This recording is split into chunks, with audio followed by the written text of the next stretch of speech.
Bonjour et bienvenue dans ce petit coin lecture pour la suite des Maîtres des Brisants, le tome 3, Seigneur de guerre.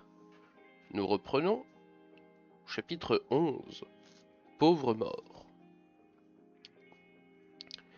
Journal de bord, 22e jour d'Indla.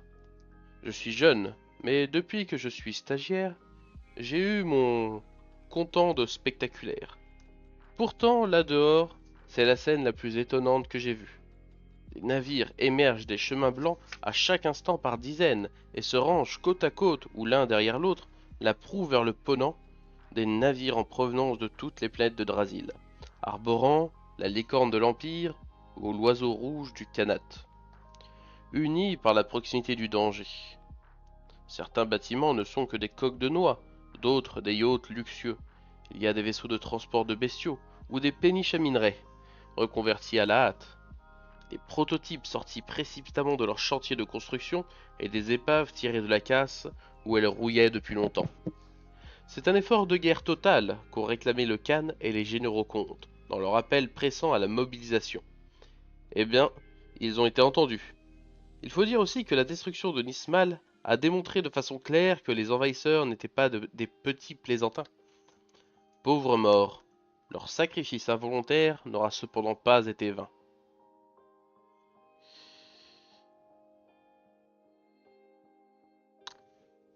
Ne reviens pas avec des tatouages sur le crâne, ta cote descendrait dangereusement dans les bars de Kenningar.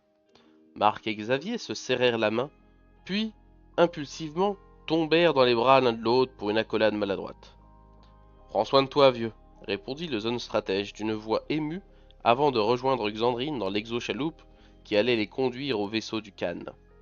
On va leur mettre la pâtée, cria encore Marc, s'attirant en réponse un geste de victoire.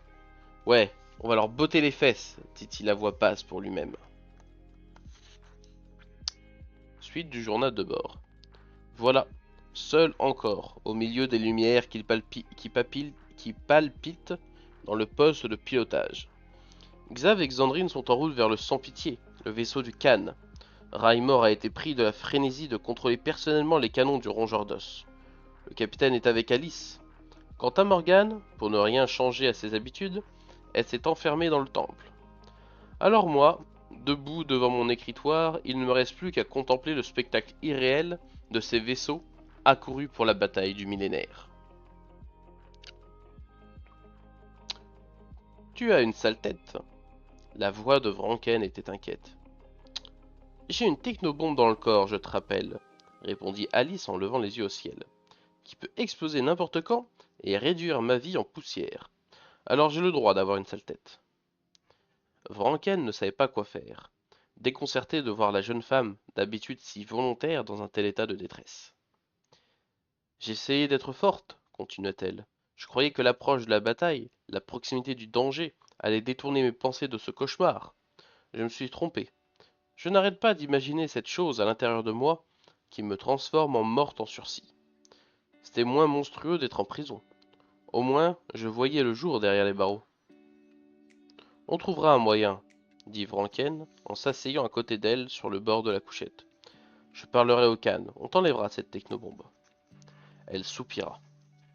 C'est gentil d'essayer de me rassurer, mais c'est inutile, tu le sais aussi bien que moi. Non, mes heures sont comptées. Le Khan ne me permettra pas de survivre à la bataille, quelle qu'en soit l'issue. Je ne pensais pas tenir autant à la vie, mon beau capitaine. Si tes heures sont comptées, alors les miennes aussi, dit Vranck en prenant les mains d'Alice entre les siennes. Elle lui fit un sourire malheureux. C'est ça surtout qui me terrifie. Elle baissa les yeux, puis secoua la tête. Ne perds pas ton temps avec moi, tu as mille choses à faire. Je vais me reprendre. Laisse-moi juste encore quelques minutes, ou quelques heures, je ne sais pas. Je te rejoindrai plus tard. Allez, va. Tu es sûr? Parce que je peux... D'un geste autoritaire, elle lui montra la porte. Elle sentait les larmes venir et voulait être seule pour pleurer. Franken quitta la cabine à regret. Pas un instant il ne trouva ridicule de consacrer son temps et ses pensées à la femme qu'il aimait, alors que dehors, le destin de 20 planètes était sur le point de basculer. Si les vaisseaux affluaient à l'appel du Khanat et de l'Empire, si autant d'hommes se précipitaient pour faire face au danger, c'était précisément parce que chacun s'inquiétait pour quelqu'un qui lui était cher. tout à ses pensées, il faillit bousculer Thorn Tristram. Désolé, Thorn, s'excusa Vranken. Enfin, grommela le petit homme, je te cours après depuis hier. Rien de grave, j'espère. Ça dépend. C'est au sujet du rongeur d'os, ou plutôt du gondule, qui se dissimule à l'intérieur. Il remue. C'est ça que tu voulais me dire? Thorn ne chercha pas à cacher sa surprise. Vranken lui tapota affectueusement l'épaule. N'oublie pas que lui et moi sommes liés. Ce qui l'affecte me touche aussi. Bon sang, c'est effrayant. Alors tu sais ce qui se passe? Vranken secoua la tête. Je sais seulement que des rêves troublent son repos. Il ne se réveille pas vraiment. Il n'en a d'ailleurs pas la possibilité. Mais il s'agite dans son sommeil. Thorn Tristram fit une grimace. Ça ne me plaît pas du tout, surtout avec la bataille qui approche. Je retourne en salle des machines. Profites-en pour dépoussiérer le vieux tube acoustique. Nous utiliserons l'ancien système pour communiquer à bord. Tu crains que l'ennemi tente de brouiller les cyberzondes? J'essaye seulement de ne pas sous-estimer des gens qui ont rasé une planète parce qu'elle les gênait sur leur passage. Prépare-toi, les moteurs photoniques risquent de chauffer. Rassure-toi, ils tiendront. Nous tiendrons tous. Merci, mon vieux camarade. Le Phénix était un superbe navire, caractéristique des goûts récents de la noblesse de l'Empire. Le confort de l'aménagement intérieur n'avait rien à envier à celui d'une somptueuse villa de Kenningar. On trouvait même un sauna dans les sous-sols, à côté d'une salle de sport entièrement équipée. Le plan du vaisseau avait cependant été modifié 2 années plus tôt, suite à un décret comtal. Tous les vaisseaux de l'Empire avaient dû ajouter une pièce supplémentaire, une pièce blindée au centre de leur structure, pour abriter une source de polymétal liquide coulant au pied d'un arbre en polyvert. Au début, bien des capitaines avaient rechigné à sacrifier autant d'espace dans leur navire. Aussi, les généraux comtes avaient-ils montré l'exemple. Le Phénix était donc équipé d'un temple en parfait état de marche. Seule manquait la devineresse qui en aurait eu la charge. 2 ans, c'était en effet un peu court pour que l'école d'Urde puisse former les liseuses d'avenir, dont les temples avaient besoin. Cela expliquait pourquoi les plus âgés des novices se voyaient souvent confier des tâches réservées d'habitude aux seules devineresses. Frau Ulfida grimaça de douleur en s'extirpant de l'exochaloupe qui venait d'aborder le Phénix. Ces voyages inconfortables n'étaient plus de son âge. Arbar Ogentir se précipita pour lui offrir son bras. Frau Ulfida, c'est un honneur. Quand j'avais demandé la présence à bord d'une devineresse, je ne m'imaginais pas. Il n'y avait plus personne. Les jeunes et solides devineresses sont affectées en priorité aux navires de guerre. Je me suis porté volontaire pour le Phénix. Il y a une personne que je n'ai pas revue depuis longtemps. Frau Ulfida! Mathilde courut à sa rencontre et bousculant son père, tomba dans les bras de la vieille femme. Ma chère petite, laisse-moi te regarder. Mais tu es devenue une belle femme. Cela aurait été vraiment dommage de périr sous les bombes dans les montagnes de Skadi. Mathilde sourit à l'évocation de cette période qui lui semblait déjà lointaine, où avec la vieille devineresse, elle dirigeait la résistance de Nidfell contre les armées du Khan. Voulez-vous prendre un rafraîchissement, ou bien manger un peu, proposa Arbar Ogentir. Merci, général comte, mais nous manquons de temps et je dois prendre possession du temple de votre navire. Elle refusa poliment son bras. Mathilde m'accompagnera, nous en profiterons pour échanger nos souvenirs d'anciennes combattantes. Elle hésita, puis plongea son regard dans celui du comte. Les autres généraux comtes ont préféré suivre la bataille sur l'écran, bien au chaud chez eux. Vous êtes courageux, Arbar. Je sais maintenant à qui ressemble Mathilde. Puis, elles s'éloignèrent dans le couloir, laissant le comte Ogentir à sa surprise. Une voix étranglée dans son technophone le fit sursauter. Aspirant Roland, mon général, nous avons des nouvelles de Garm. Quelques images, vous devriez venir jusqu'au poste de pilotage. Parle Tengri, qu'est-ce que c'est? Atli Blodox fixait l'écran qui transmettait les images envoyées par le dernier navire de réfugiés quittant Garm. Garm était une petite planète au climat idyllique, fréquentée par des vacanciers en provenance de Toudrazil. Les images montraient d'ailleurs des installations touristiques luxueuses et de grands plans d'eau étrangement déserts. L'ordre d'évacuation avait été suivi à la lettre. Puis les villages disparurent peu à peu, se fondaient au milieu du jaune et vert de la terre, au fur et à mesure que le vaisseau qui filmait grimpait dans le ciel. Garm ne fut bientôt plus qu'une énorme boule. Soudain, une masse noire surgit dans un coin de l'écran. Les contours d'un énorme cube se dirigeant droit sur Garm apparurent nettement. 2, puis 10, puis 100 formes semblables émergèrent de la même façon du néant. Alors, des rayons éblouissants tirés par d'invisibles canons convergèrent en direction de la planète. Au début, il ne se passa rien. Garm semblait absorber l'intense lumière. Puis très vite, elle changea de couleur. De jaune, elle devint rouge, pâle, puis rouge vif, avant d'exploser dans un silence terrifiant. L'Otchigin, qui se tenait derrière le Khan, chancela. « Le Tengri !» gémit-il. « Il hurle, comme il a hurlé lorsque Nismal a disparu. » L'écran montra encore les cubes progressant au milieu des morceaux de roche incandescentes, qui étaient tout ce qu'il restait de la paisible planète des vacanciers. Puis l'image se brouilla définitivement. Le navire transmetteur venait d'entrer dans les chemins blancs. Le Khan se renversa sur son fauteuil. « Ils seront sur nous dans 12 heures, annonça-t-il. À ce moment-là, tout ce que Drasil compte comme navire sera rassemblé devant Planète Morte. Chacun d'entre nous a vu ces images. À moi, elles me donnent envie de me jeter dans la bataille. Mais aux autres, comment empêcher la panique, la débandade, quand ces monstruosités apparaîtront devant leurs yeux ?» Une voix s'éleva au fond du poste de pilotage. « Personne ne s'enfuira, parce que maintenant, tout le monde sait qu'il n'y a aucun endroit où s'enfuir. Aucun endroit hors de la portée destructrice des envahisseurs. » Le Khan se retourna et vit à l'entrée du poste de pilotage un grand adolescent aux cheveux blonds, accompagné par une jeune fille portant la robe des Fradoda. « Notre chance, continua le garçon en s'approchant, c'est que nous ne sommes pas aussi gros qu'une planète. Une antilope ne fait pas le poids face à un lion des rochers, mais les crocs du lion sont trop gros pour mordre les mouches qui le rendent fou. »« C'est toi, le stratège de Nifel, que m'envoie les contes ?» demanda le Khan étonné. « C'est moi, Xavier Ogentir, à votre service. L'apprenti devineresse qui m'accompagne s'appelle Xandrine. » Atli Bloodox parut surpris. « Xavier Ogentir, celui qui a défait l'armée de Nial Gulak sur Nifel. Mais tu n'es qu'un gamin. »« La pieuvre n'était qu'une jeune femme, » répondit-il sans se laisser démonter. « La valeur n'attend pas le nombre des années, monsieur. » Atli Bloodox le considéra de son regard acéré, tandis que Xand réprimait un sourire. « Faut-il que cette journée soit exceptionnelle pour que je laisse passer ton insolence ? Lorsque l'heure de la guerre aura sonné, tu te tiendras derrière moi, gamin. Tu répondras à mes questions et tu me suggéreras les bonnes idées que j'oublierai d'avoir. À votre service, monsieur. Quant à la devineresse, eh bien tu le sais, il n'y a pas de temple à bord des vaisseaux du Khanat. Ces conseils sont toujours précieux, monsieur. » Alors, soupira le Khan, il me semble que tu sois aussi condamné à entendre les agacements murmures des dieux.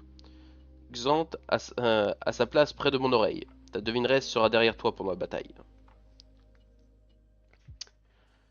Sur le rongeur d'os, comme sur la plupart des vaisseaux présents devant Planète Morte, on avait assisté impuissant à la destruction de Garm. Raimor demeura silencieux longtemps après la fin de la transmission des images. « Quelles sont nos chances ?» finit-il par demander à Vranken, qui avait repris son poste derrière la barre. « Pas très bonnes, je te l'accorde, » dit le capitaine, « mais elles existent. Tu as vu la taille des engins qui arrivent, Vrank, et leur nombre, et leur puissance de feu. Même les plus forts ont un point faible, il suffit de le trouver. »« Il suffit ? Facile à dire, » grogna le maître d'équipage. « Tu en penses quoi, Marc ?» demanda le capitaine. « Tu me manies en ce moment de me demander mon avis sur tout, » dit le garçon qui avait abandonné son écritoire pour assister lui aussi à la fin de Garm, sur l'unique écran du poste de pilotage. « Si vous le voulez vraiment, le voilà. Je pense qu'une bataille n'est jamais perdue tant qu'elle n'a pas eu lieu. » Vranken lui adressa un sourire.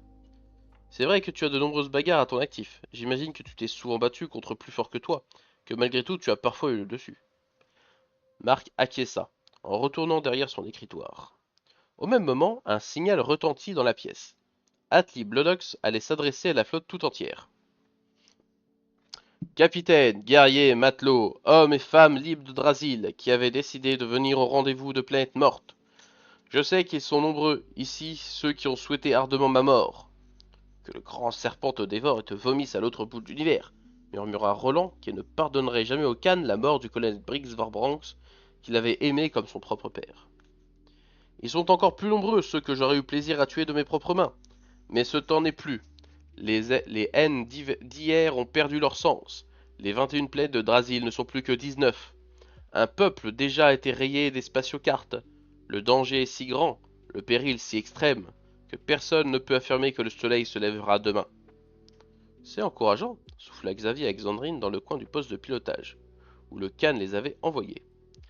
C'est sans importance, lui répondit-elle en s'emparant furtivement de sa main. Quoi qu'il arrive, je vivrai tous ces moments avec toi. L'ennemi est fort et il est innombrable, il est cruel. Fuir ne servirait à rien, car où se cacher qu'il ne pourrait détruire? Notre seule chance est dans la bataille.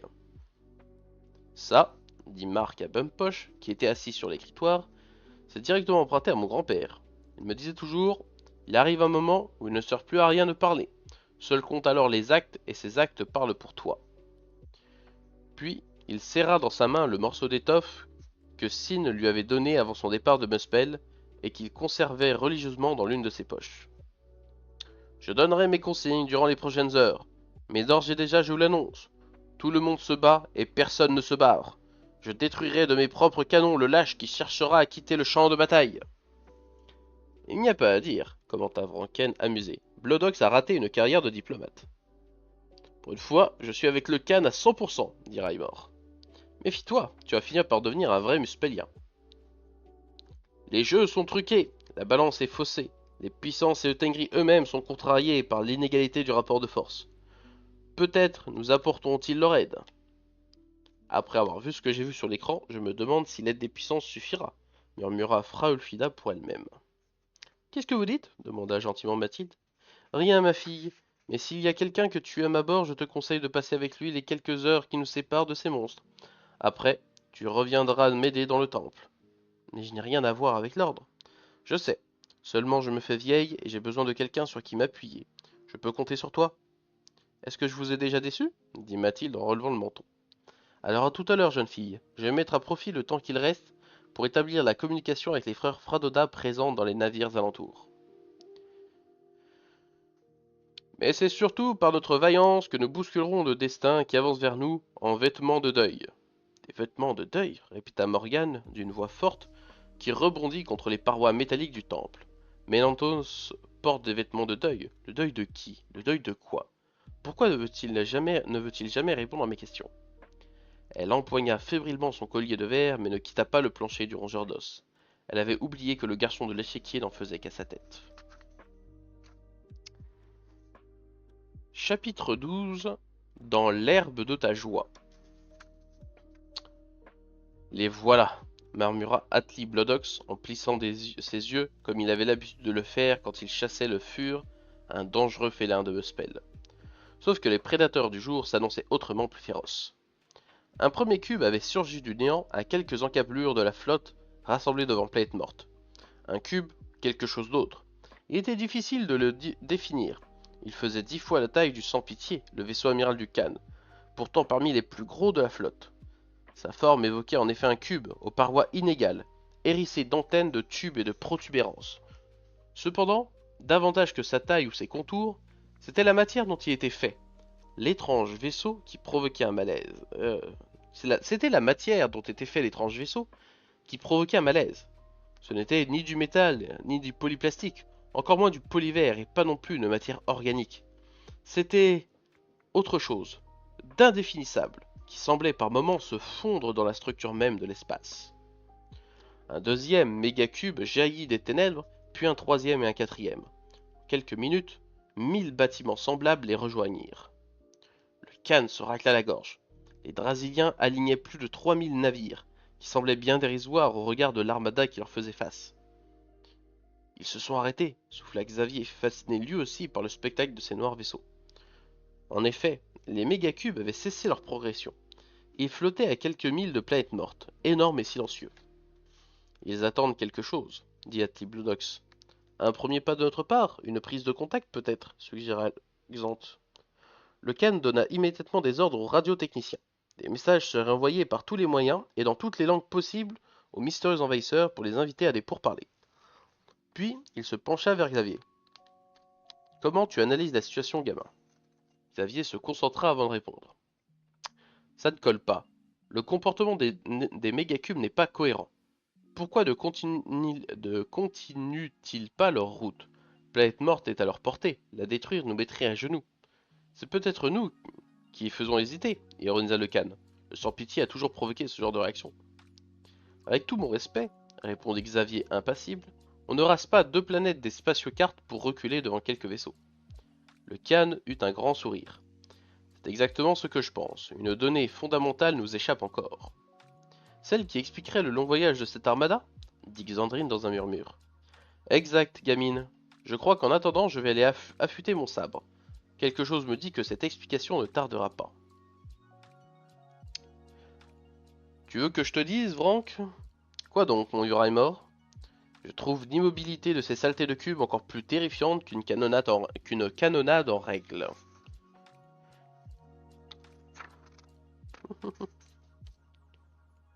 Mathilde, gênée, regardait Fréophida se livrer à un obscur rituel devant la flaque de polymétal liquide.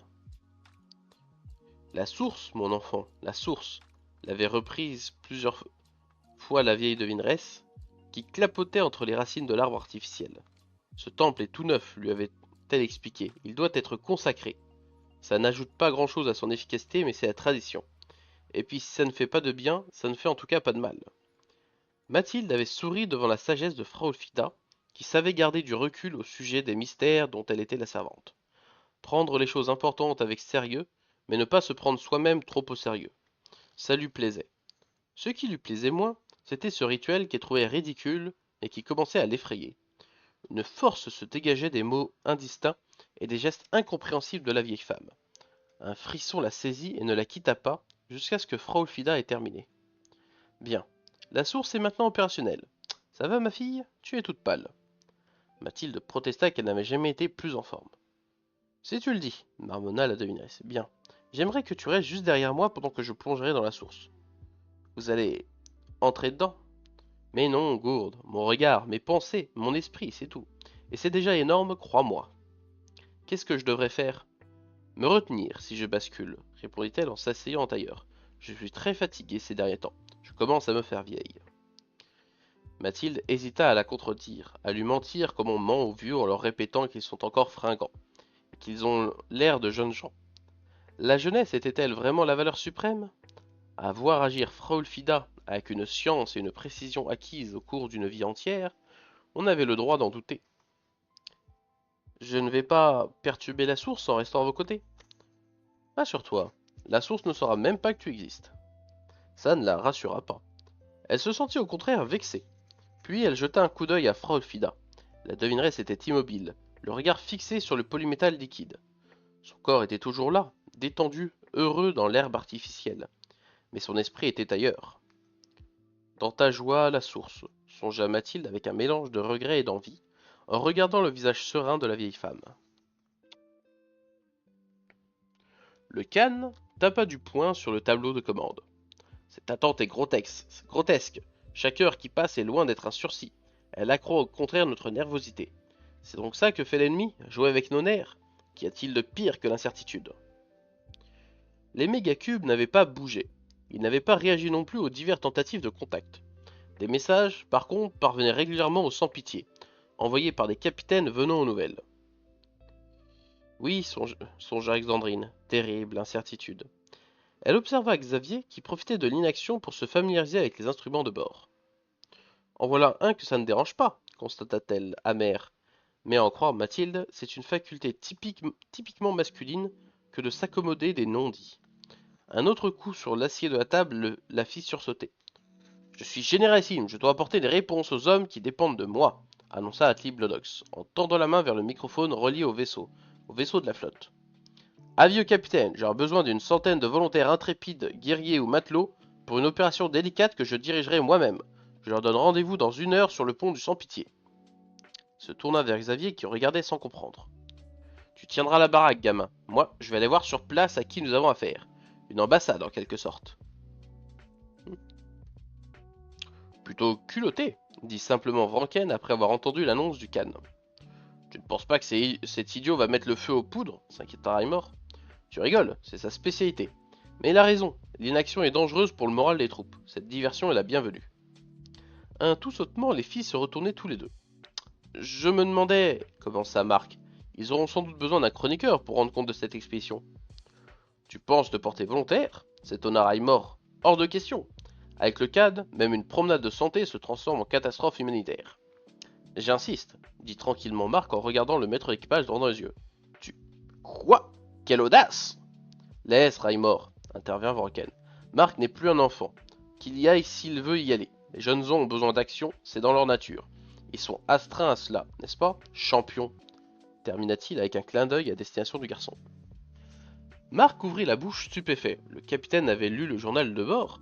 Ce n'est pas possible. Il déglutit. Ce n'est pas encore un adulte, asséna Raymore en repartant à l'attaque. Il le sera bientôt de toute façon. Je n'ai pas dit qu'il devait y aller seul. Tu l'accompagneras, Raymore, et tu veilleras sur lui. Le géant était désarçonné. Tu m'envoies jouer la nourrice sous l'autorité directe de cette fripouille de Blodox? C'est quoi? Une punition? Une vengeance mesquine d'Alice? Laisse Alice en dehors de ça, trancha Wronken. Tu iras parce que tu bougonnes beaucoup trop ces derniers temps. Parce que tu as peur de tout de tout et que tu te plains de douleur au dos. Tu te transformes en vieil imbécile, mon ami. Rien tel que le danger pour remettre les choses en place. Ils furent 150 sur le pont du Sans-Pitié. Roland était du nombre. Il avait pris la décision sans en parler avec Mathilde. Injoignable de toute façon, enfermé dans le temple des Vradoda avec la vieille devineresse. Il eut un pincement au cœur en se demandant si son acte était une trahison à l'égard de son ami. Mais il savait que le colonel Briggs lui aurait dit « Fais ton devoir ». Son devoir avait été de défendre l'Empire. C'était devenu celui de défendre Drasil tout entière. Dut-il le faire sous les ordres de ce Khan qui l'exécrait? Quelqu'un tapa sur son épaule. « Marc » s'écria-t-il avec ravissement en découvrant son ami. « Et je ne suis pas venu seul » dit Marc en serrant avec émotion la main de l'ancien stagiaire. « Salut, petit » dit Raymore en prenant Roland dans ses bras et en le broyant sans façon. « Vous ne pouvez pas savoir comme je suis content de vous voir » parvint à articuler le jeune aspirant. « Surtout ici, surtout en ce moment. »« Bah, dit Marc, il faut bien être quelque part. »« Ne sois pas surpris, dit Raymore en dressant un clin d'œil à Roland. Depuis que je l'ai promu chroniqueur du Rongeur d'Os, il ne peut pas s'empêcher de jouer les philosophes. Je ne vois pas Bumpoche. Il va bien? Vrank l'a gardé à bord. Trop vieux pour ce genre de bêtises, lui. Ajouta le géant en grommelant. L'apparition du Khan en tenue de chasse, suivi comme son ombre par un Ochigin immense, fit taire toutes les conversations. Je suis ravi de vous voir si nombreux. Je vous annonce sans plus tarder le programme. On grimpe dans les exochaloupes d'abordage. On choisit le vilain mégacube le plus proche. On tourne un peu autour pour voir s'il n'aurait pas envie de nous inviter pacifiquement à bord. Et en l'absence de convocation officielle, on l'aborde. Grimpez dans vos exochaloupes, mes féroces guerriers, et allons taquiner un peu la bête. Il marqua un temps d'arrêt en remarquant la présence de Raymore qui dépassait tout le monde d'une tête. Ça alors, mon vieil ami Raymore Ersindur est là en personne pour me surveiller ou bien m'assassiner à la faveur d'une ombre dans un couloir? Pour ne pas te laisser toute la gloire, répondit le géant de sa voix de stentor, déclenchant les rires des volontaires de Nifel. Le Khan lui décocha un sourire carnassier. Viens avec moi alors, nous nous surveillerons mutuellement, et puis nous rivaliserons mieux côte à côte. Présenté comme ça, on dirait qu'il s'agit d'une promenade, lança un membre du groupe. Le visage du Khan s'assombrit. Mon humour n'est pas toujours bien compris, aussi ne vous méprenez pas. On risque de tout s'y passer, et peut-être même pire. La dernière phrase, laissée volontairement en suspens, suffit à refroidir les esprits. Le Khan donna le signal du départ. Vous deux, vous ne me quittez pas d'une semelle, souffla Raymore, menaçant à l'attention de Roland et de Marc. Message de bord. Évidemment, personne n'a ouvert de porte lorsque les 5 exosaloupes se sont approchés des mégacubes. Et comme on les appelle maintenant. Personne non plus n'a ouvert le feu sur nous, ce qui est une consolation appréciable. Nous avons fait le tour du plus proche, vu de près, le mégacube nous a paru encore plus gigantesque, comme s'il avait été construit par des gens beaucoup plus grands que nous. Un analyseur de matière a rapporté des échantillons volés sur la coque. Lordi Mallette a mouliné un long moment avant d'avouer son ignorance. Les matériaux dans lesquels ces mégacubes sont construits ne proviennent pas d'Eridan, mais ce qui nous a frappé, Roland et moi, c'est l'état de délabrement qui affecte le mégacube, comme si personne ne l'entretenait depuis des siècles. L'exochaloupe du Khan percuta le mégacube en premier. La tête foreuse eut du mal à venir à bout de la paroi. Les dents d'acier qui avaient mordu l'étrange matière fumaient, comme corrodées par une substance agressive. Le commando drasilien bondit à l'intérieur. Chacun s'était équipé durant le trajet pour une sortie dans l'espace, car rien ne disait qu'il y aurait de l'oxygène à bord. Et puis en cas d'urgence, mieux valait pouvoir s'enfuir dans toutes les directions. Mélange d'azote et d'hydrogène, annonça le Khan dans le micro de son casque, après avoir consulté un cadran sur sa combinaison.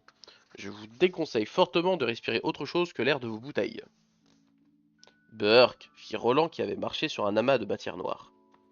Fais gaffe, prévint Marc en pointant avec le canon de son arme la botte de son ami qui commençait à grésiller. Cette saleté n'attaque pas que le métal. Ils pénétrèrent dans un hangar gigantesque, déserté par les vaisseaux d'attaque qui l'abritaient à l'origine. S'il fallait croire les nombreuses marques sur le sol, des chocs sourds contre la coque annoncèrent l'arrivée des autres exochaloupes. C'est bizarre, risqua Roland, en observant les alentours. On dirait qu'il n'y a personne. Le vaisseau est vaste, répondit Raymore. On finira par mettre la main sur quelqu'un. Ils attendirent que tout le monde soit là pour commencer la reconnaissance. Instinctivement, les hommes se regroupèrent au centre du hangar et promenèrent des regards inquiets autour d'eux. Le plafond se perdait dans les ténèbres. Il planait sur ce lieu comme une sourde menace. Chacun ressentit l'envie farouche de ne pas s'y éterniser. Le Khan en prit conscience et décida de diviser le groupe pour couvrir plus de terrain. On cherche quoi exactement demanda nerveusement un homme. Je n'en sais rien, répondit le Khan. N'importe quoi pourvu qu'on en sache plus en repartant qu'en arrivant. Chaque équipage d'exochaloupe se trouva pourvu d'un chef clairement désigné et d'un territoire à explorer. Un rendez-vous fut fixé dans le hangar, ainsi que le principe d'un contact radio permanent. En avant, lança le Khan à l'équipe qu'il dirigeait personnellement. Ils quittèrent le hangar et s'engagèrent dans une succession de coursives démesurées. Des plaques d'un métal phosphorescent, disposées à intervalles réguliers, rendaient l'utilisation des technolampes inutile. Les zones d'ombre étaient vastes et chaque recoin donnait l'impression d'abriter une créature prête à fondre sur eux. Xant secouait la tête. Il semblait contrarié. Ça ne va pas lui demanda Marc qui marchait à côté de lui. Cet endroit est maudit, plein de mauvaises vibrations. Il sent la mort. Comment vous, comment vous pouvez sentir ces choses à travers votre casque? Le nez n'est pas le seul sens qui permet de sentir, jeune homme. Vous savez quoi dit Marc en provoquant un sourire chez le Shigin. Vous êtes peut-être un homme, mais vous parlez comme une Fradoda. De la matière sombre en décomposition, la même que celle que Roland avait piétinée, encombrait les couloirs et obligeait à de prudents détours. Des tubes sortis de leur gaine pendaient par endroits, accentuant une désolante impression d'abandon. Je n'aime pas ça, grommela Raymore. Pas ça du tout. Qu'est-ce que vous n'aimez pas, chef demanda Roland. Cet endroit, gamin, il ressemble à un cimetière, rempli de spectres tapis dans les coins. Le garçon serra plus fort la crosse polymétallique de son fusil. Ils firent halte sur une passerelle, le temps de contempler la noirceur des parois tombant à pic vers nulle part. Tu sais au moins où nous allons demanda Raymore au cadre. Au centre du navire, répondit Atliblodox en s'arrachant au troublant panorama. On y trouvera soit une salle des machines, soit un poste de commandement, et donc des machinistes ou un commandant. Ça te va comme réponse? Ils reprirent leur marche silencieuse jusqu'à un embranchement qui les fit hésiter. Le Khan consulta sa technoboussole et fit signe de prendre à droite. Pas de champ magnétique, pas d'interférence, quelle qu'elle soit, dit-il. Pour l'instant, ça nous arrange. Allons-y.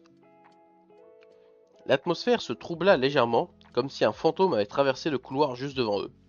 Bark bondit et se jeta sur le Khan, le plaquant au sol de tout son poids. Un rayon de lumière frappa la cloison, à l'endroit où se trouvait Atliblodox, quelques secondes auparavant, il laissant un trou parfait, gros comme le doigt.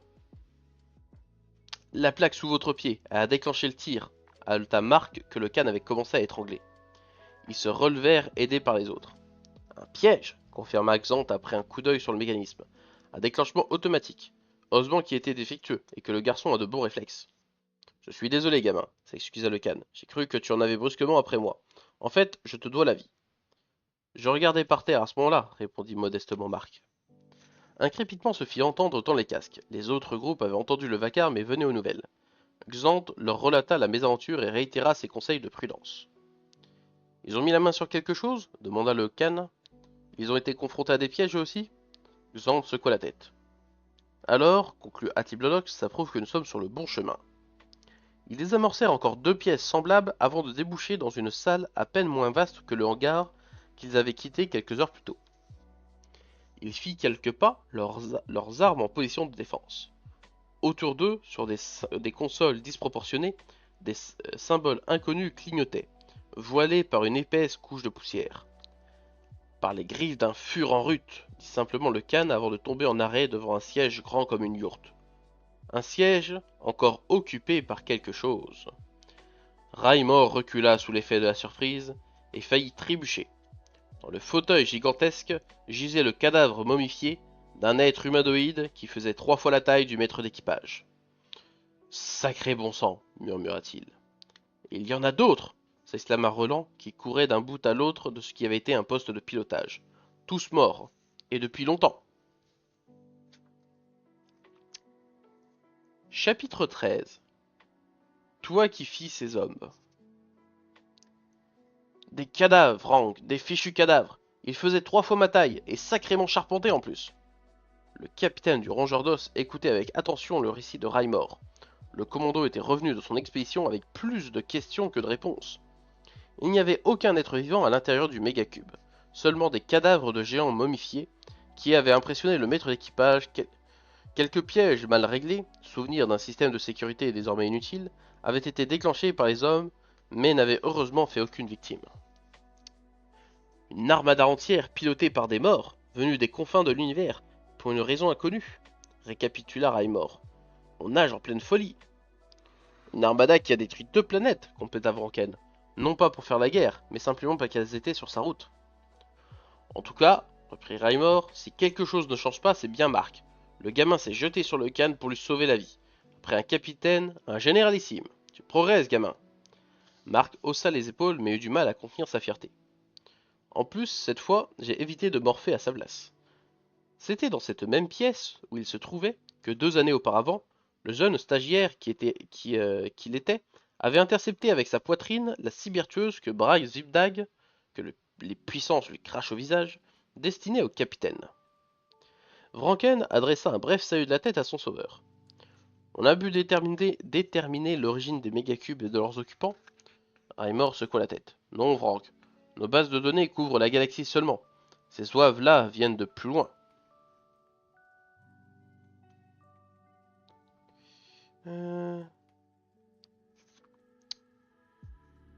Ensuite, ce fut le règne des monstres et celui des titans.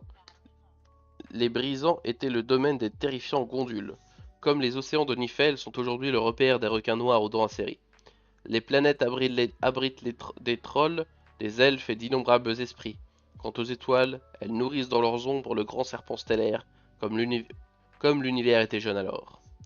C'est mot pour mot un extrait tiré du récit des origines.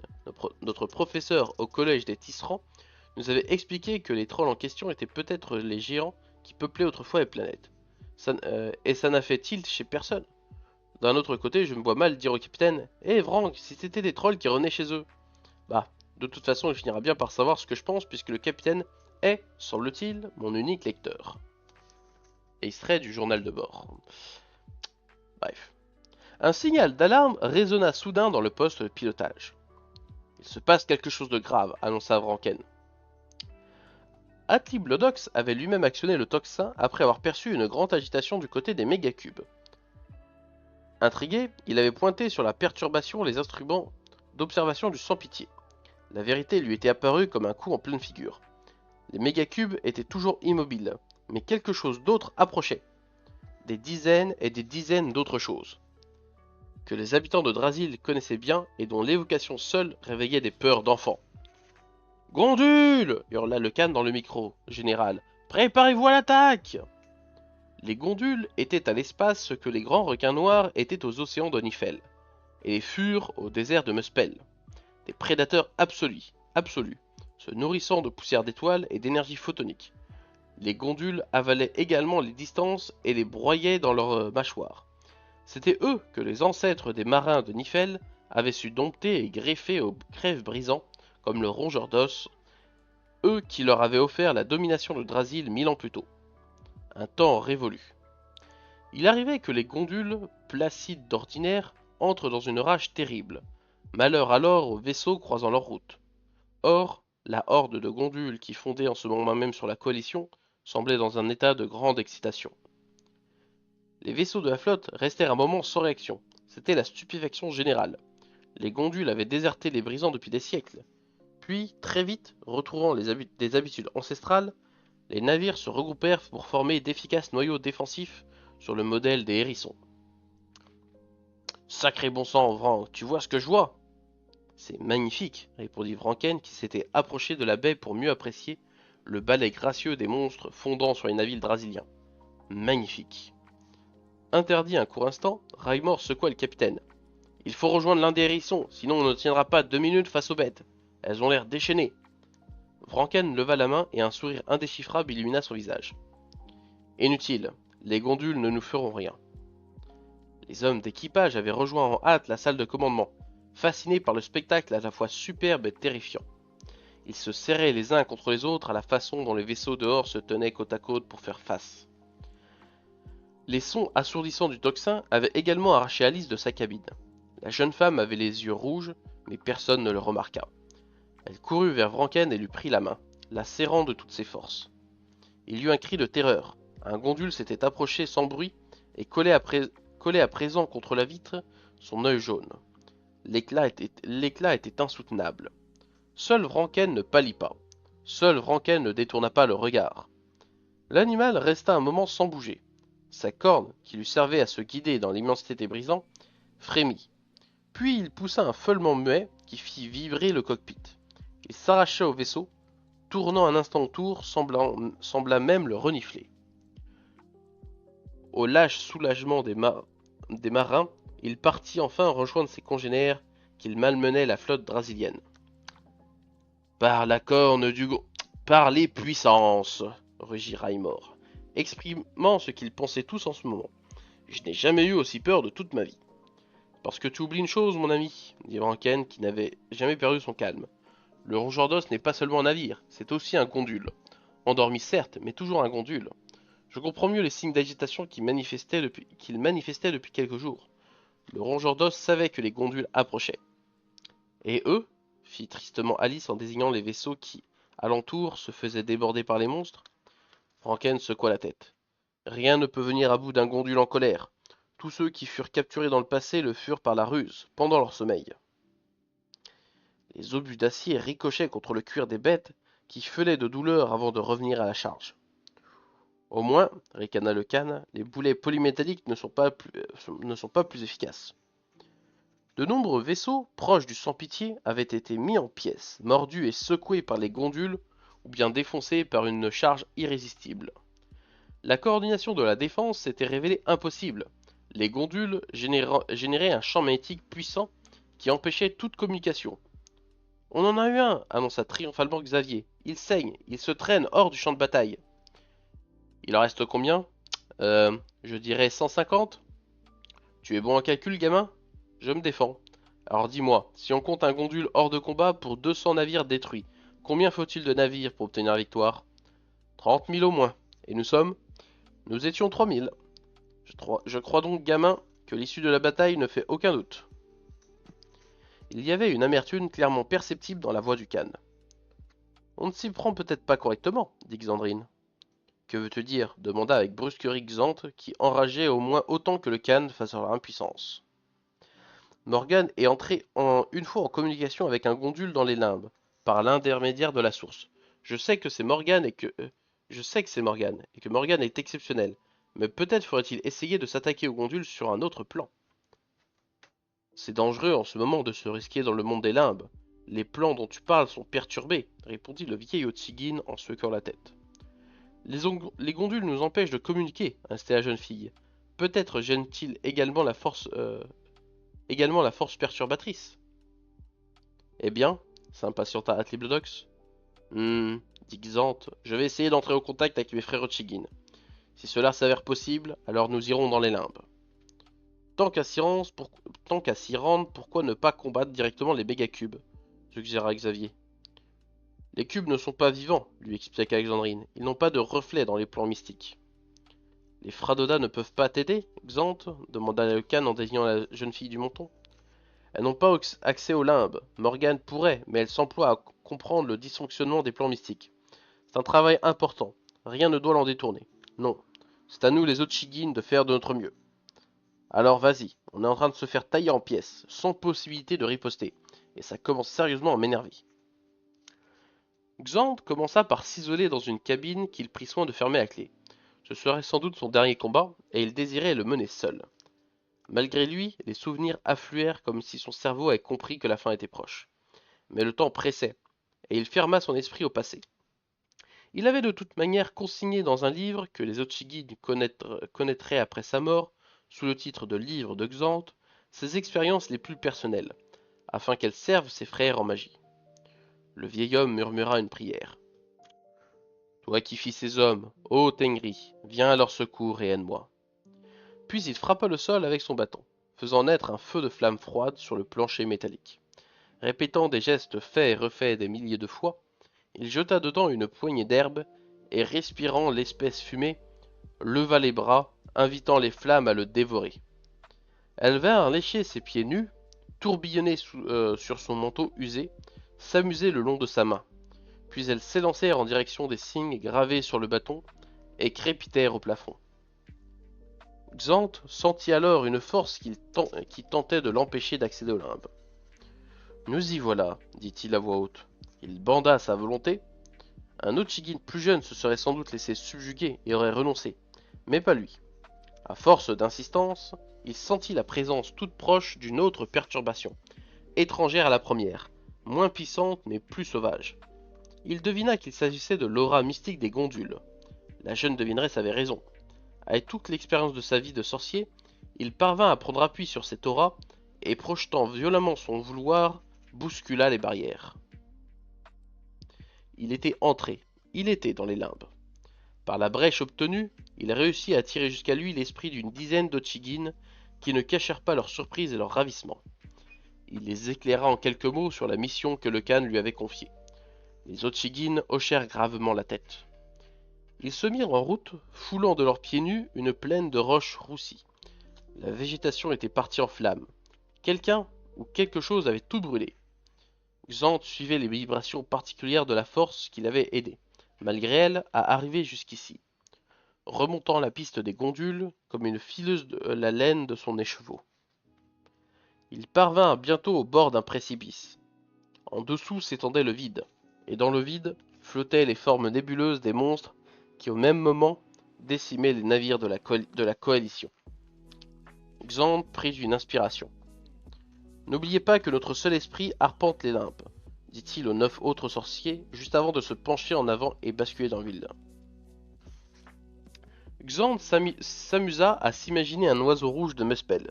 Puis il freina sa chute avec les bras qu'il agita comme des ailes. Il se propulsa au milieu des Gondules, qui ruminaient tranquillement en un immense troupeau. Frère Gondule, commença-t-il, tandis qu'un animal essayait de le happer comme un vulgaire insecte. Frère Gondule, recommença-t-il plus fort, provoquant une agitation parmi les monstres. Je crains, dit Xerp, le plus brillant des sorciers qui avait rejoint Xant au milieu de la horde, que pour une fois tu ne sois pas très convaincant. Tu as une autre idée lança Xant vexé. Oui. Xerp se concentra et son corps astral enfla démesurément. Puis il fonça vers le Gondule le plus proche qui avait à présent comparé à lui la taille d'un bœuf. Il le frappa avec son bâton avec son bâton de sorcier. Des flammes froides en jaillirent, provoquant un sursaut de la bête et un feulement de douleur. Avec moi hurla-t-il. Les sorciers se grandirent de la même façon avant de se ruer vers les monstres. Comme des bergers à grands coups de bâton, ils regroupèrent un troupeau affolé. Que fait-on maintenant cria Xant. On les échoue sur la falaise, répondit Xerp. La tâche ne fut pas simple, mais les bâtons enflammés eurent raison des monstres les plus farouches. 150 Gondules s'agitèrent bientôt, en grognant de colère sur la roche brûlée où les avaient poussés les sorciers. Bien, soupira Xant d'une voix lasse. Nous avons fait du bon travail. Maintenant on peut rentrer. Puis il s'affaissa dans les bras de ses compagnons.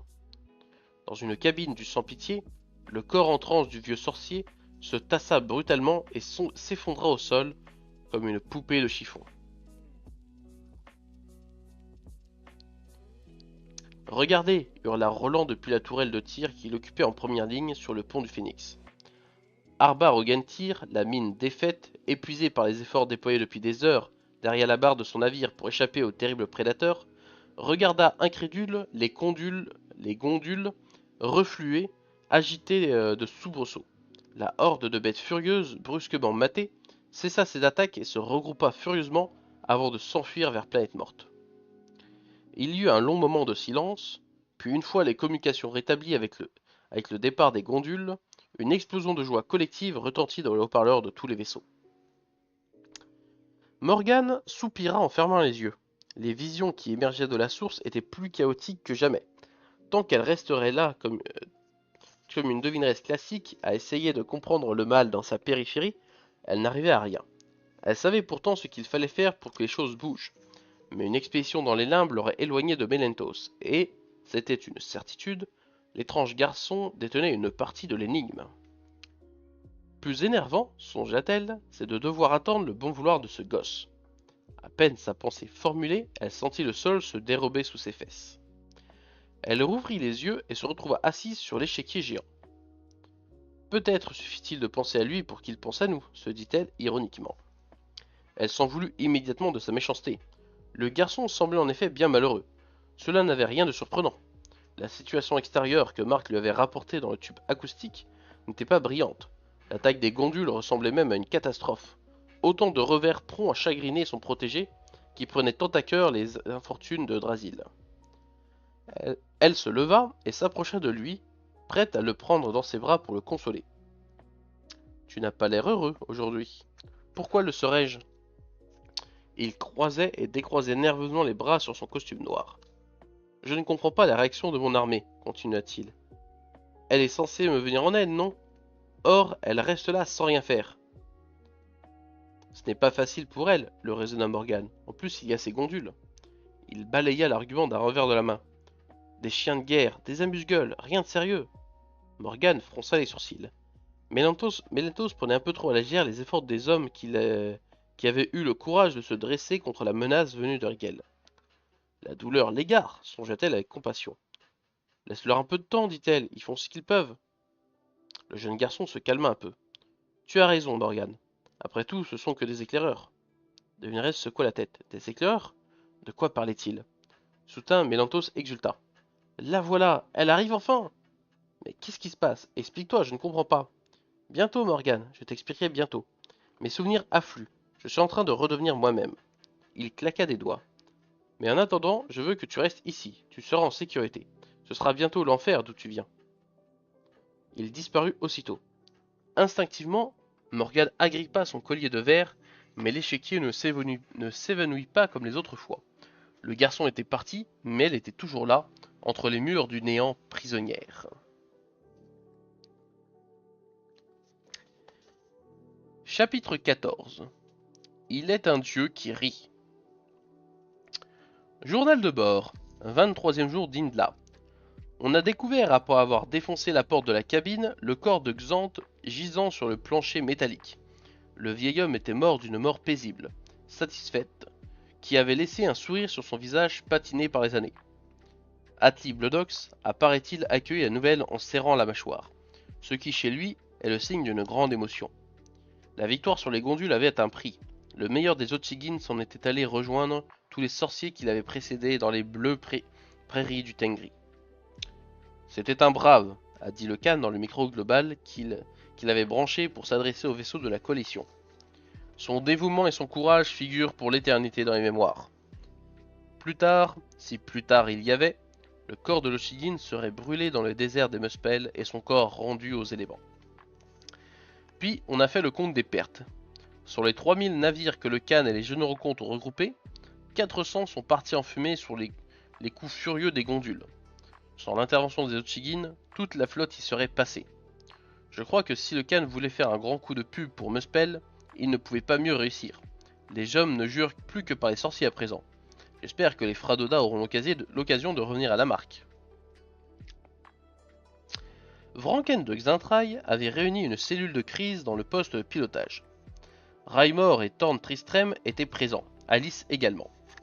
L'épisode des gondoles semblait avoir tiré la jeune femme de sa prostration, et Vranken était heureux de la voir émerger doucement, soufflant sur le thé brûlant qu'elle s'était préparé. Marc, lui, se tenait derrière son écritoire, comme à son habitude. Si quelqu'un comprend quelque chose et a une explication à me proposer, je suis preneur, commença le capitaine en se servant un verre d'alcool de prune. Plus je réfléchis, plus je patauge, à voir Raimor en tendant son gobelet. 2 ou 3 mégacubes auraient déjà pu réduire en bouillie la moitié des 1000 autres. Elle aurait pu nous réduire en bouillie. La moitié des 1000 autres suffirait à rayer tout Drasil des spatiocartes. Or, quoi? Il flotte bêtement depuis une journée, immobile, effroyablement immobile, et puis des gondoles surgissent des brisants et se jettent sur nous comme une meute de chiens enragés, sans que les mégacubes réagissent. Je ne vois pas comment ils pourraient réagir, dit Alice en avalant de petites gorgées de son thé, puisqu'ils sont entre les mains d'un équipage de cadavres. Pourquoi auraient-ils réagi d'ailleurs? Les gondoles s'en sont pris à nous, pas à eux. Les bêtes et les mégacubes sont dans le même camp, c'est évident. Ranken se tourna vers le chef mécanicien. Commença le petit homme en fourrageant dans sa moustache. J'ai peut-être une explication, mais ça ne veut pas dire, Franck, que c'est la bonne. On t'écoute, vas-y. D'abord, dit Tron tristé en se raclant la gorge, je suis d'accord avec Alice. Gondul et Mégacube ont quelque chose en commun. Commençons par ces choses dehors. Elles se comportent exactement comme des machines. Mais ce sont des machines, non?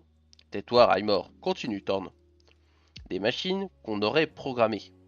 Un silence s'ensuivit durant lequel chacun s'efforça d'intégrer l'idée du mécanicien. Ces mégacubes auraient donc été programmés pour venir jusqu'ici, dit Vranken. Les gondoles aussi, n'est-ce pas, Thorn, ajouta Alice. C'est bien ce que tu suggères. Attirés plutôt, puisque les gondoles sont des êtres vivants, précisa le petit homme. Et maintenant, demanda Raimor, qu'est-ce qui est prévu? Qu'est-ce qu'ils vont faire? C'est quoi la suite de leur programme? Qu'est-ce que tu veux que j'en sache? Répondit Thorn. C'est pas moi qui les ai fait venir. Et justement, le problème est bien là. Si la première phase du programme était d'arriver jusqu'ici, quelle est la deuxième? Alors, d'après toi, leur présence ici et leur immobilité n'auraient rien à voir avec nous? Dit Vranken. Le petit homme secoua la tête.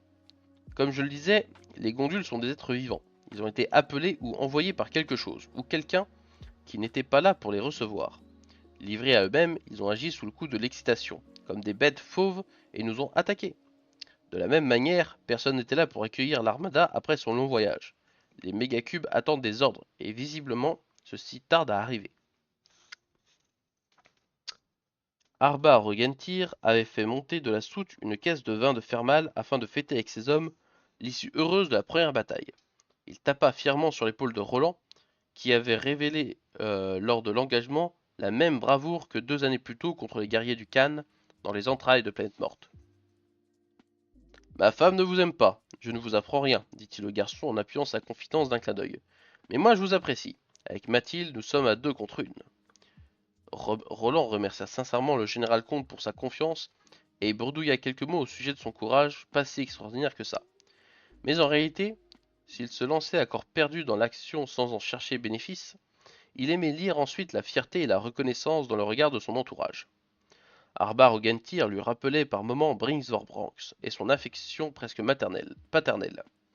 Quant à Mathilde, jamais il ne se sentait aussi fort, aussi vivant, aussi exceptionnel qu'en se regardant dans le miroir de ses yeux. Ses pensées dérivèrent vers la jeune femme. Elle était dans le temple avec Fraulfida depuis le début des opérations. Il aurait tant voulu qu'elle soit là avec lui pour partager ce moment. Qui savait s'il y en aurait d'autres? La vieille devineresse avait émergé un peu plus tôt de ses visions et Mathilde lui avait préparé une tasse de thé. Fraulfida semblait terriblement lasse. La source lui avait-elle confié ne se laissait plus approcher facilement. C'est comme si elle cherchait à se protéger d'une intrusion. Pour cette raison, elle et ses sœurs Fradoda avaient été dans l'incapacité de venir en aide au vaisseau nifélien lors de l'attaque des gondoles. À force de patience, Fraulfida avait quand même réussi à arracher à la source des lambeaux d'avenir. Le résultat valait qu'elle persévère. Son thé bu et quelques biscuits avalés, elle s'était retournée à ses transes et à ses visions. Mathilde derrière elle, prêt à la soutenir. La jeune fille commençait à s'ankyloser, à s'ennuyer aussi. Passé la fascination du début, la situation manquait cruellement d'action. Elle soupira. Pendant ce temps, Roland accomplissait des exploits. Elle en était certaine, et il s'en vanterait pendant des semaines. C'était rageant. Soudain, Fraulfida se raidit. Son souffle s'accéléra. Sa bouche s'ouvrit sur un cri d'étonnement silencieux. Fraulfida demanda Mathilde inquiète. Ça va? Que devait-elle faire? La réveiller et la sortir de sa transe? Elle se mordilla les lèvres. La devineresse avait seulement parlé de perte d'équilibre. Elle ne devait intervenir que si Fraulefieda basculait. Mathilde décida de se tenir prête et posa ses mains sur les épaules de la vieille femme. Celle-ci était contractée à l'extrême, dure comme de la pierre. À l'aide! J'ai besoin d'aide! À l'aide! Un instant plus tôt, Fraulefieda se débattait à l'entrée de la source, et à présent, l'esprit de la vieille femme avançait sans entrave dans les ténèbres. Comment cela était-il possible? Tout à sa surprise, elle ne vit pas immédiatement l'ectoplasme qui flottait à quelques pas juste à côté de l'envers de la source. Fradrumar octa-t-elle lorsqu'elle l'aperçut. L'esprit de la devineresse assassinée dans le rogeur d'os hocha la tête. Fraulefieda sentit des larmes couler le long de ses joues vaporeuses. Si Fradrumar avait été autre chose qu'un fantôme sans consistance, elle se serait précipitée pour la prendre dans ses bras. Fradrumar avait été sa première élève, la plus brillante aussi, jusqu'à l'arrivée de Morgane. Mais comment parvint-elle à articuler? Lorsque Brag Vivdag m'a égorgé, mon sang s'est répandu dans la source et une partie de mon esprit s'est intimement mélangée à elle. J'appartiens depuis à la source davantage que n'importe quelle devineresse, avec cette restriction que je ne peux m'en éloigner. Or, c'est pour cela que je vous ai aidé à venir jusqu'ici. Vous, mon ancien professeur, ma confidente, mon mentor. Ô Drumar, j'ai tant souffert de ta disparition. L'heure n'est ni au regret ni aux pleurs, n'entendu-vous pas? À l'aide! J'ai besoin de l'aide! À l'aide! Chantant, qu'est-ce que c'est? C'est mon ancienne novice, Morgane. Morgane? Morgane appelle à l'aide? Je l'ai aidée autrefois quand elle découvrait ses véritables pouvoirs. Mais aujourd'hui je ne peux rien faire, elle est trop loin. Elle est même au-delà du monde des limbes, dans un endroit terrible. C'est vous qui devez y aller. Tu aurais pu choisir quelqu'un de plus jeune, soupira Fraulefieda. Seule une devineresse expérimentée saura remonter jusqu'à l'origine de l'appel. Faites vite, Fraulefieda, s'il vous plaît.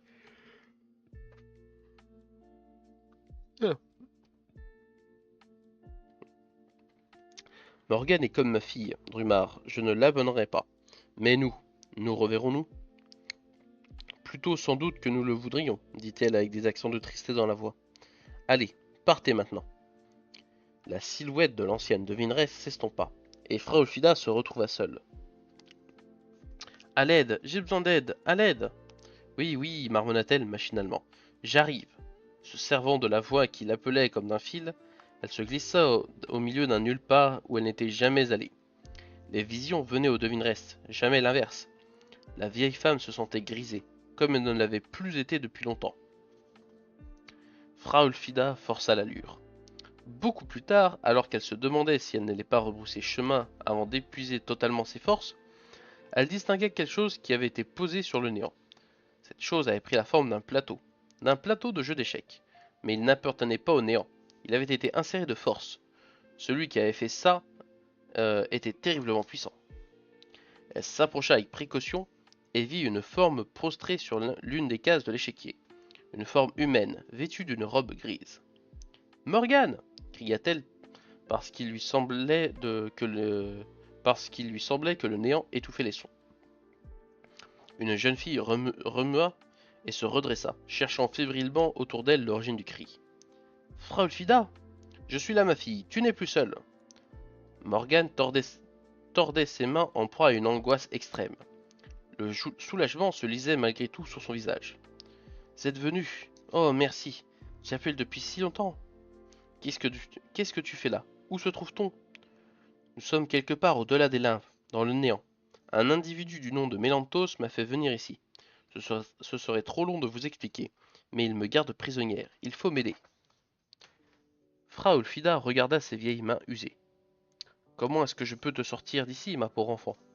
Morgane secoua la tête. On ne peut pas, j'ai tout essayé. Mélanthos est trop puissant. Mais alors? Laissez-moi parler, nous n'avons pas beaucoup de temps. Il peut revenir à tout moment. Mélanthos sait des choses importantes concernant l'armada de Rigel.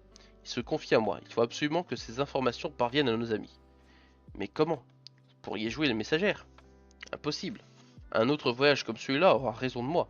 D'ailleurs, je dois repartir. Mon corps est sur le point de s'effondrer. Il faut absolument trouver un moyen, Fraulefieda. La vieille devineresse réfléchit. Je me débrouillerai. On ne te laissera pas tomber. Fais-moi confiance. Puis elle disparut, abandonnant Morgane à son effroyable solitude. Frau Ulfida, tout va bien? Frau Ulfida! La vieille femme s'était relâchée d'un coup et effondrée contre Mathilde. Ça va ma fille, ça va, répondit-elle d'une voix essoufflée. Elle se releva à grande peine et Mathilde glissa un bras autour de sa taille pour la soutenir. Devriez vous allonger, je vais vous préparer du thé, je n'ai pas le temps. Il m'est arrivé. C'est incroyable, terrible, pas le temps. Vous n'aurez plus le temps du tout si vous continuez, la gronda Mathilde. Allez, allongez-vous, vous allez boire et manger un peu. Vous devez reprendre des forces. Frau Ulfida se sentit amusée, malgré elle, aux arguments de son assistante atypique. Quel novice aurait osé contredire une devineresse? D'accord, tu as gagné, je m'allonge. Mais toi, tu me passes mon technophone. Je dois contacter mes sœurs d'urgence. Les alarmes du sans-pitié retentirent à nouveau. Le vaisseau du Khan était en première ligne. Il détectait les problèmes en les autres. Qu'est-ce qui nous arrive dessus cette fois? S'enquit Atli Blodox, qui méditait au sujet de la théorie de Thorn Tristram que Vranken s'était empressé de lui transmettre. Enfin quelque chose à combattre, j'espère. Je ne sais pas, répondit Xavier, rivé devant un écran de contrôle. C'est un drôle de truc en tout cas. Un objet brillant venant du ponant grossissait à vue d'œil. Le Khan tapota une console. Le technocompteur s'emballe, on dirait. Tu as vu les chiffres qu'il affiche? Xavier se pencha et fronça les sourcils. À en croire les instruments, ce truc a la taille d'une lune. L'écran ne fut bientôt plus nécessaire. L'objet brillant apparaissait à présent en visuel à travers les vitres du poste de pilotage. Le Tengri nous viennent en Inde, murmura Xerp, l'Otchigin à qui il devait en grande partie la victoire sur les gondoles, et qui avait remplacé Xant aux côtés du Khan. L'objet en question n'en finissait plus de grandir. C'est un cube lui aussi, mais autant les mégacubes semblaient faits de ténèbres, autant celui-ci paraissait façonné dans un morceau de soleil. Les vitres du sans-pitié s'assombrirent automatiquement pour protéger les yeux des occupants. Le cube lumineux arrêta sa course plusieurs miles en retrait des mégacubes, qui, bien que 10 fois plus gros que le navire du Khan, ressemblaient en comparaison à des jouets. Ce gigacube fait au moins 10 fois la taille d'un mégacube, murmura Xavier à Alexandrine. C'est le vaisseau amiral de leur flotte? Demanda-t-elle en se blottissant contre lui. On ne tardera pas à le savoir. En tout cas, c'est peut-être lui qu'ils attendaient pour attaquer. Comme pour donner raison aux jeunes stratèges, les mégacubes déclenchèrent leur premier tir sur un vaisseau qui manœuvrait à bâbord. Il est un dieu qui rit quelque part, tonna Atli Blodox, en employant son micro pour exhorter la flotte à conserver son calme. La fin du monde commence, conclut lugubrement Xavier, alors qu'un rayon désintégrait complètement un navire de la coalition qui tentait de battre en retraite. Chapitre 15. Des autels et de l'encens. Tu vois, je n'ai pas été long. Morgane tressaillit. Ménantos était revenu. Il se tenait à l'autre bout de l'échiquier et observait la jeune fille rouler en boule dans sa robe. Tu as froid? Demanda-t-il d'une voix qui exprimait davantage la curiosité que la compassion. Comment est-ce que je pourrais avoir froid? Répondit-elle. Mon corps est loin d'ici, bien au chaud. Il ne manque de rien. Le garçon éclata de rire. D'un rire effrayant. À la réflexion, tout était effrayant chez lui. Ses cheveux blancs, ses yeux vides, jusqu'aux minuscules rides qui émaillaient son visage d'une pâleur maladive. Il semblait à Morgane qu'elle le voyait pour la première fois. Moi aussi, mon corps est entre de bonnes mains. Tu es là parce que tu es la seule à circuler librement dans l'abîme. Mais j'aurais pu tout aussi bien te choisir parce que tu es intelligente. Ou bête, ou belle. Morgane se mordit les lèvres. Mais Nantos n'était plus du tout le petit garçon effrayé du début. Il se transformait peu à peu en individu sûr de lui, dominateur. Sa décision de la garder prisonnière le prouvait assez. Il n'avait plus besoin d'être protégé, son attitude incitait plutôt aux flatteries, à défaut d'une paire de gifles, qu'elle se promit de lui asséner à l'occasion. Tu as changé, Menentos, dit-elle à son tour, tu es plus grand, plus fort. Le garçon rit encore, visiblement satisfait. Je te l'ai dit, je suis en train de redevenir moi-même. Bientôt je serai libre, libre à nouveau. Je partirai à la conquête du multivers et cette fois je réussirai. Il exaltait. Morgane sentit un improbable frisson courir sur son échine, sans pouvoir dire encore pourquoi. Elle savait que Ménantos ne délirait pas, qu'il était capable de faire ces choses-là. Le garçon la regarda dans les yeux. Pour régner, il me faudra une reine, Morgane. C'est cela que je t'offre, la couronne de 1000 univers. Il claqua des doigts et la couronne de verre, qui gisait plus loin sur l'échiquier, se retrouva sur la tête de la devineresse. Il place la barre haut, dis donc, plaisanta la jeune fille en elle-même pour s'aider à conserver son calme. Ce sera dur pour Vranken ou Marc de faire monter les enchères. C'est un honneur, Mélantos. Mais tu es donc si puissant. Tu ne te vantes pas un peu juste pour m'impressionner. Le garçon retrouva toute sa gravité. Je suis le dernier de ma race, Morgane. Tous mes revenus. Une race qui, il y a si longtemps que les chiffres ne suffisent pas pour compter, s'est lancée dans la conquête de tous les univers. Partout où on nous dressait des autels, on brûlait de l'encens. À présent, mes frères sont morts. Plus personne ne peut m'arrêter. Mon armée se regroupe. Bientôt, je repartirai bousculer les étoiles et tu seras à mes côtés pour assister à mon triomphe. Une terreur glacée avait envahi Morgane, au fur et à mesure du discours délirant de Mélentos. Comme elle s'était trompée, la frayeur, les mises en garde du garçon ne concernaient pas l'armada de Rigel, puisque celle-ci répondait à son appel. Au contraire, il s'inquiétait des efforts que les hommes de Drasil déployaient pour la contrer. C'était avant de retrouver ses esprits, car à ce degré de puissance, quel dommage aurait-il pu lui causer? Quant à elle, pauvre idiote, elle était entrée dans son jeu, subjuguée par quelques artifices mentaux. Je te laisse te remettre de tes émotions, ma reine, dit Mélantos en se méprenant sur l'attitude figée de Morgane. J'ai des choses à faire ailleurs, pour hâter mon retour. Morgane ne le vit pas disparaître. Elle s'efforçait de contrôler un sentiment de colère, mêlé à une frustration plus intense encore. Comment avait-elle pu être aussi stupide? Elle devait réparer son erreur. Si seulement Frolfida revenait. Les informations qu'elle détenait à présent pouvaient peut-être changer le cours de la guerre. Les vaisseaux drasiliens se repliaient en désordre. Xavier et le Khan assistaient impuissants à la déconfiture de la flotte dont ils avaient la responsabilité, taillée en pièces par les tirs précis de l'ennemi. Des tirs automatiques, puisque l'expédition menée sur le Mégacube leur avait appris qu'aucun être vivant ne contrôlait l'armada. Le Gigacube étincelant ne participait pas à la bataille. Il se contentait d'être là. Les Mégacubes avaient pris position autour de lui. Le Khan avait songé, dès les premiers mouvements de panique, à mettre sa menace à exécution et à tirer lui-même sur les déserteurs. Mais l'issue semblait si certaine, l'affrontement tellement disproportionné, qu'il avait accepté l'idée que l'on puisse céder au désespoir. Et puis, l'adversaire se chargeait bien tout seul de punir les fuyards. Pourquoi est-on encore entier demanda brusquement Xavier. Que veux-tu dire? Le sans-pitié est le vaisseau amiral. Nous sommes en première ligne et personne ne nous a encore tiré dessus. On nous garde pour la fin, suggéra Atli-Blodox, pour nous capturer. Un généralissime vaut son pesant de pierres précieuses. Xavier secoua fermement la tête. Vous raisonniez comme si nous avions en face un ennemi intelligent, mais ce ne sont que des machines. Regardez, on dirait que les mégacubes protègent le gigacube. Ils interprètent nos mouvements comme des agressions, comprit brutalement le Khan, en donnant du poing sur la console. Nous sommes indemnes parce que nous ne fuyons pas. Exact, triompha Xavier. Les mégacubes tirent sur tout ce qui bouge. Il suffit pour désamorcer leurs attaques de rester immobiles. Il faut faire passer la consigne. Les navires survivants ne se firent pas prier pour appliquer les ordres. Les derniers fuyards s'immobilisèrent à l'endroit où ils se trouvaient. Comme Xavier avait prévu, les tirs cessèrent instantanément. Tu avais raison, gamin, reconnut Atli Blodox. Disons que nous sommes revenus dans la case que nous avions quittée, répondit le garçon qui gardait un air soucieux. Avec pas mal de pièces en moins. À ce jeu-là, nous ne tarderons pas à être échec et mat. Psst, psst. Morgane redressa la tête. Frolfida. Elle entendit un rire. Frolfida, c'est vous? C'est moi. Mais où vous cachez-vous? Je ne vous vois pas. Une main s'agita au bord de l'échiquier. Puis la tête de la vieille demiresse apparut. Un sourire éclairait son visage. Le sourire de quelqu'un qui vient de faire une bonne blague. Je me suis dit que c'était plus prudent d'arriver par en dessous, pour le cas où ton geôlier serait dans les parages, expliqua-t-elle.